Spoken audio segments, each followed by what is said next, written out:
Mana pishgan hosili. 30 ta daraxtdan mana 2 tadan qoldirganman. Bitta, ikkita har bitta daraxtdan. Ikkovi ham hosil bergan mana. Bu ham hosil bergan. Bu ham hosil bergan. Har bitta daraxtdan 2 tadan hosil beradi. 30 ta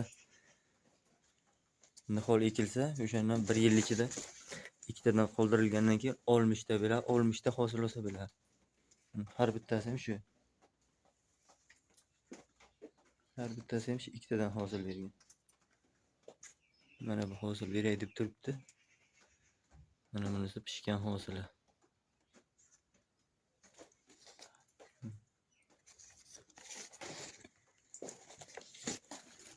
Bitta banan necha kilo hosil beradi deb juda ko'pchilik qiziqayapti.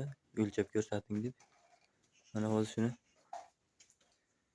o'lchab, kesib o'lchab ko'rsataman. Shunaqa.